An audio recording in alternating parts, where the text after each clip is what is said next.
आज श्री जगन्नाथ भगवान बीमार हो गए होंगे, अब 15 दिन के लिए ठाकुर जी को बुखार आ जाएगा और वास्तव में ठाकुर जी का अंग पूरा गर्म हो जाता है, उनको केवल काढ़े का भोग लगता है। ठाकुर जी साल भर दाल भात खाते हैं, इतना दाल भात खाते हैं, इतना दाल भात खाते हैं, 15 दिन ठाकुर जी व्रत करते हैं, कुछ नहीं खाएंगे, केवल काढ़ा पिएंगे दिन रात, बुखार ठीक करेंगे अपना। इसके पीछे एक बड़ी अच्छी कथा है। जगन्नाथपुरी के एक भक्त थे, ठाकुर जी की निज सेवा में थे, अंदर गर्भगृह में सेवा करते थे। परंतु बंधुओं, कई बार हमारे जो पूर्व जन्म के कर्म होते हैं ना, वो कई बार हमको श्रेष्ठ भगवत भक्त होने के बाद भी भोगने पड़ जाते हैं। वैसे तो शास्त्रों में कितनी बार ऐसा बताया गया कि व्यक्ति जब ठाकुर जी का अनन्य भक्त हो जाता है, खूब कथाएं श्रवण करता है, संत जनों की चरण रज को अपने माथे से लगाता है, तो उसके पूर्व जन्म के भी यदि कोई पाप होंगे तो वो संचित कर्म सब नष्ट हो जाते हैं, लेकिन कई बार नहीं हो पाते। तो एक ठाकुर जी के परम भक्त थे, जगन्नाथ भगवान के नित्य सेवा करते थे। एक बार अपने पूर्व जन्म के किसी कारण से बहुत बीमार हो गए, अस्वस्थ हो गए, और अस्वस्थ भी कैसे हुए? पेट की बीमारी से। मतलब बार बार शौच के लिए उनको जाना पड़ता था, इतना शौच जाते थे कि मंदिर के लोगों ने कहा भाई देखो अब तुम ना कुछ दिन की छुट्टी ले लो। क्यों? बोले अब इतने अपवित्र अवस्था में ठाकुर जी का स्पर्श, ठाकुर जी की सेवा में अच्छा नहीं लगता, कुछ दिन तुम अवकाश लेके अपना उपचार कराओ। लेकिन उस भक्त का नियम था, वो बिना जगन्नाथ जी को देखे रहता नहीं था। ठाकुर जी के सामने रोने लगा, बोले मैं बीमार हुआ नहीं हूं, आपने किया है मुझे, क्योंकि आप मुझे देखना नहीं चाहते,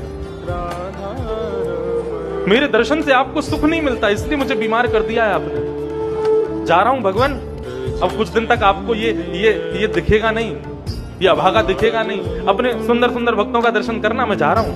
ऐसा प्रणाम करके सहज भाव से कह करके वो चला गया। घर में कोई नहीं था, अकेला रहता था। दिन ब दिन इतना अस्वस्थ हो गया कि अब वो अपने बिस्तर से उठ के शौच भी नहीं जा पाता था, बिस्तर पर ही सब मलमूत्र त्याग देता था। जगन्नाथ भगवान को बैठे बैठे स्मरण करने लगा कि मैं रोज आपका दर्शन नहीं कर पाता था, तो आपका महाप्रसाद यहीं आ जाता था, उसको पा लेता था, लेकिन अब तो मैं ऐसी अवस्था में चला गया हूं कि महाप्रसाद को भी स्पर्श नहीं कर सकता। ठाकुर जी और कितना दूर करोगे मुझे खुद से? ये भाव रख रहा था। इतने में ही एक कुमार अवस्था का एक बालक, फटी सी धोती पहनी है, पतला दुबला सा शरीर है, सिर पर उसने स्वाफा बांधा हुआ है। लोगों ने कहा भाई देखो, अब उनके दरवाजे पर आकर के खटखटाता है, तो कहते हैं दरवाजा खुला है, भीतर आ जाओ। बालक भीतर जाता है और जाकर के कहता है कि भगवान मेरे माँ नहीं है, पिता नहीं है, मेरा परिवार नहीं है, मुझे आश्रय चाहिए और शायद आपको एक सेवक चाहिए, आप कृपा करें तो मैं आपके यहाँ रुक जाऊं, मुझे छत मिल जाएगी, आपको सेवक मिल जाएगा।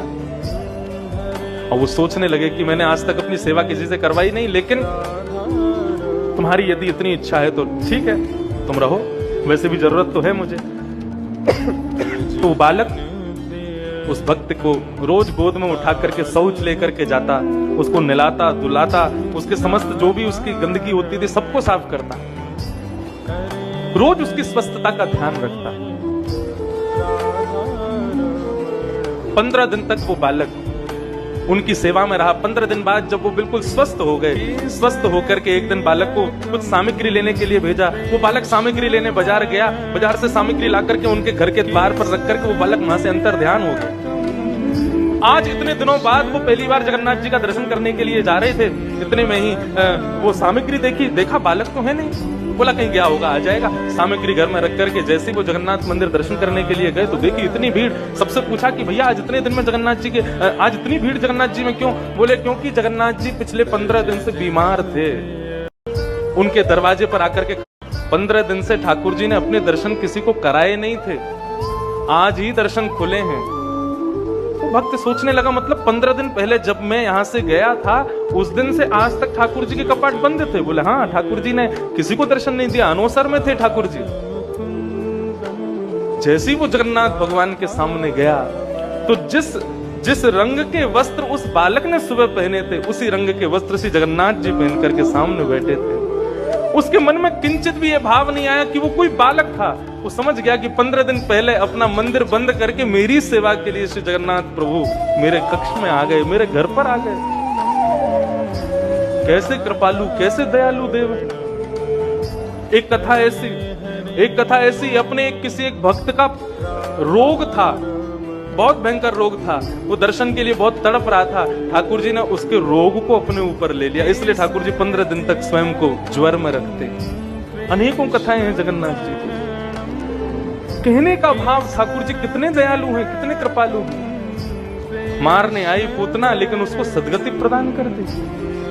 ऐसे श्री कृष्ण को हम बारंबार प्रणाम करते हैं।